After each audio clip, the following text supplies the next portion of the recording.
Hello students, in this video we will discuss about the pipeline. हमारा अब आज का जो टॉपिक है वो ट्रांसपोर्टेशन का जो माध्यम बन रहा है वो है पाइपलाइन। कि पाइपलाइन कैसे एक ट्रांसपोर्ट नेटवर्क बनता है।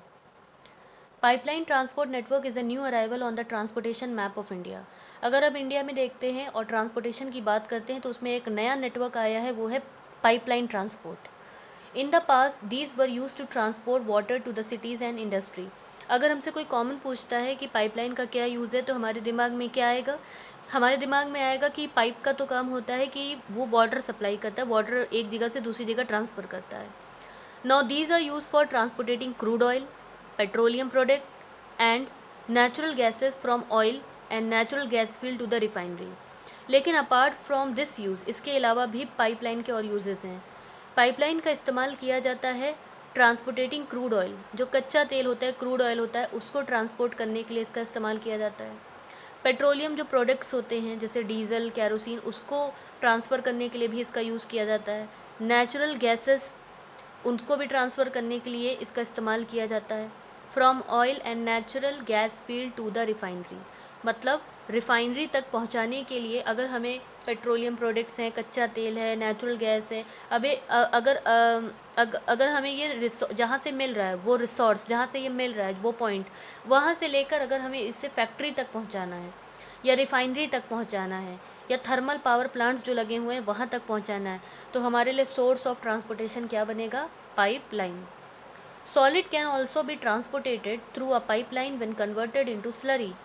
अब हम सॉलिड जो होता है, जो अब उसको कैसे ट्रांसफ़र करेंगे, क्योंकि सॉलिड तो हम पाइपलाइन में नहीं डाल सकते हैं, तो उसको क्या किया जाता है? स्लरी। स्लरी मतलब जैसे घोल जैसा हम बना लेते हैं, मिक्सचर बना लेते हैं, तो सॉलिड को इस तरीके से पाइपलाइन से ट्रांसफ़र कर दिया जाता है। The far inland location of refinery like Barauni, तो जो बहुत ही दूर दूर पे आपकी रिफाइनरीज बनी हुई हैं, जैसे बरौनी है या मथुरा, पानीपत, या आपके जो गैस बेस्ड फर्टिलाइज़र प्लांट्स हैं, could be thought of only because of pipeline.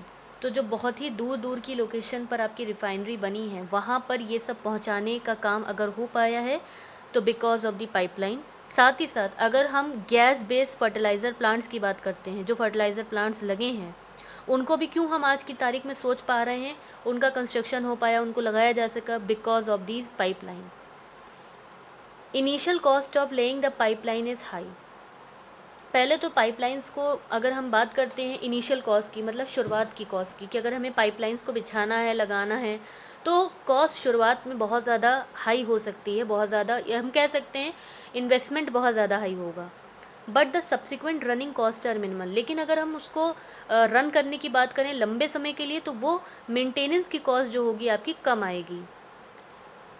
It rule out transshipment losses और डिले। साथ ही साथ it rule out transshipment losses और डिले, इसका मतलब ये हुआ कि अगर हमें मान लीजिए जैसे कि कुछ हमें पाइपलाइन से जब हम ट्रांसफ़र करते हैं या ट्रांसपोर्ट करते हैं, तो उस समय पाइपलाइन के माध्यम से चीज़ों को ट्रांसफ़र करने के दौरान लॉसेस का होना या फिर सामान का नुकसान होने के चांसेस काफ़ी कम रहते हैं। ये बात यहाँ पे की जा रही है। क्यों? क्योंकि जैसे आप खुद ही सोचिए, जैसे पाइपलाइन का एक मीडियम होगा, आपने कहीं से कोई सामान डाला, फिर वो सीधे आप कह सकते हैं उस पॉइंट पे निकलेगा जहाँ पे उसका एग्जिट पॉइंट है। तो इसलिए इसको बोला गया है कि it rule out transshipment losses और डीले। अब नेक्स्ट इम्पॉर्टेंट टॉपिक जो आपका पाइपलाइन में आता है स्टूडेंट्स, वो है important networks of pipeline transportation in the country. ऐसे तो हमारी कंट्री में बहुत सारे नेटवर्क्स हैं पाइपलाइन के, लेकिन जो बुक में आपकी है वो है 3 इम्पॉर्टेंट पॉइंट्स हैं। सबसे पहला है आपका आसाम टू कानपुर। सबसे पहले आसाम टू कानपुर है कि जो from oil field in upper Assam to Kanpur, Assam से लेके कानपुर तक आपका पहला नेटवर्क जो दिया गया है पाइपलाइन ट्रांसपोर्टेशन का। इसमें ये क्या क्या कवर अप करता है? गुवाहाटी, बरौनी, इलाहाबाद। इसकी ब्रांचेस कहाँ से कहाँ तक हैं? From Barauni to the Haldia, ये बिहार में है, हल्दिया वेस्ट बंगाल। राजबंद, ये भी वेस्ट बंगाल में है, Rajbandh to Maurigram West Bengal, and Guwahati to Siliguri. तो मेन हम देख रहे हैं कि कैसे असम से लेकर उत्तर प्रदेश तक ये पूरा का पूरा नेटवर्क फैला हुआ है और इन एरियाज़ को ये कवर अप कर रहा है।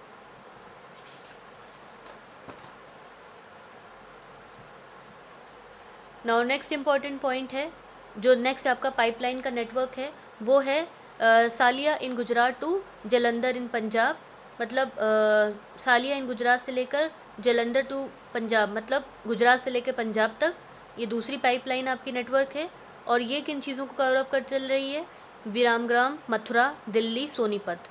इसके जो ब्रांचेज हैं वो कौन कौन चीज़ों को कनेक्ट कर रही हैं? कोयाली नियर वडोदरा गुजरात, चक्षु एंड अदर प्लेसेस। ये आपका दूसरा इंपॉर्टेंट नेटवर्क है, सालिया एंड गुजरात से लेकर जलंधर इन पंजाब। ना थर्ड इम्पॉर्टेंट जो आपका पाइपलाइन नेटवर्क है वो आपका है हज़ारी इन गुजरात कनेक्टिंग द जगदीशपुर इन उत्तर प्रदेश। मतलब गुजरात से लेकर उत्तर प्रदेश तक ये आपकी तीसरी आपकी है, हज़ीरा इन गुजरात से लेकर जगदीशपुर इन उत्तर प्रदेश। तो ये आपकी तीसरी इम्पॉर्टेंट पाइपलाइन है नेटवर्क। और ये किन किन एरियाज़ को कनेक्ट कर रही है?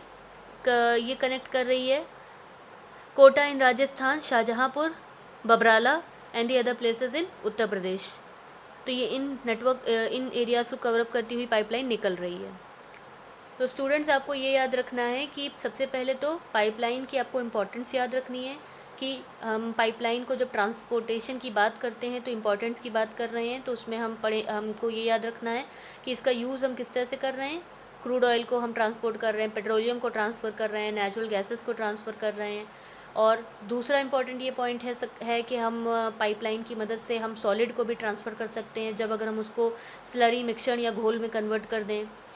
पाइपलाइन की मदद से ही जो रिफाइनरी होती हैं, जैसे कि आपकी पानीपत में है, मथुरा में है, या जो आपके फर्टिलाइज़र पावर प्लांट्स जो प्लांट्स लगे हुए हैं, तो वो भी इन्हीं पाइपलाइन की वजह से ही पॉसिबल हो पाए हैं।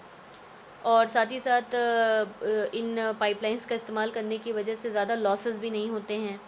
और 3 इम्पॉर्टेंट नेटवर्क आपको याद रखने हैं पाइपलाइन ट्रांसपोर्टेशन के। सबसे पहला है आपका असम टू कानपुर, और दूसरा है आपका सालिया इन गुजरात टू जलंधर इन पंजाब, और तीसरा है आपका हज़ीरा इन गुजरात, जो कि जगदीशपुर इन उत्तर प्रदेश को कनेक्ट करते हुए जाता है।